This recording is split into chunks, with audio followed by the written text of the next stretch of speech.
Brother Paul Richards. Oh, where to start is really the question about Brother Paul. Brother Paul. Where to even to begin? And this is a very dangerous question. Brother Paul. Do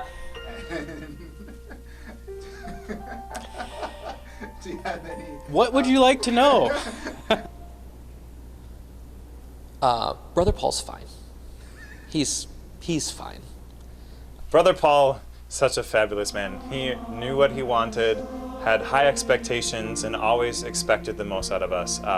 He was a great conductor, made us sing well. He shaped us into not only great musicians, but also great human beings. He was probably the first person that really demanded something of you. That quick look, that was, do you need to be doing that right now?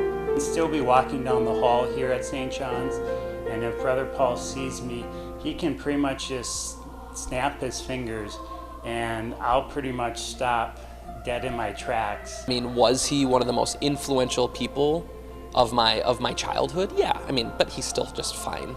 Brother Paul was always somebody who would push us to do better than we thought that we could do. And that was what I think took the St. John's Boys Choir musically to the next level, is Brother Paul pushing the envelope a little bit. He expected a lot out of us. It was very clear what his expectations were, and we really benefited from it. I mean, we sounded good, we looked good. That's what that was all about. I mean, was he maybe the coolest guy I've ever met? Yeah, probably. But he's still just fine. I mean, and we need to tell him that because it'll go to his head otherwise. I think the world of Brother Paul in terms of, you know, the discipline and the structure that the choir instilled on me at a very young age, and that continues to influence me now, you know, almost 30 years later. Well, Brother Paul, he's fantastic. I've always thought of him as I got older. You know, he's been a good friend. He's meant a lot to me. His professionalism, his exactness, his leadership, his humor, but he's also very stern, and he expected a lot of us, and he got the most out of us, I think, that he could.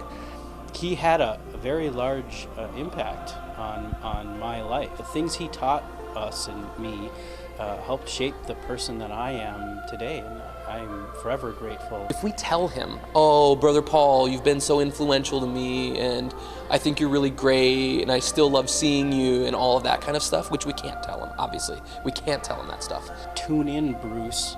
Wrap your tongue around your uvula and push.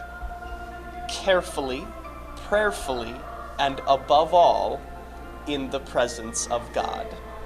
Thank you, brother, for helping us grow.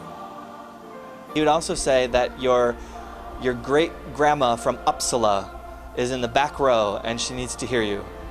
Having Brother Paul in my life, and really that's what it was. Like, he wasn't just like my conductor or my director. Like, he was a part of my life, and I loved getting to know him. I loved learning about music from him, and even as I pursued music later in my life, in college and beyond, there's nobody in the music world quite like Brother Paul. I love you, Brother Paul.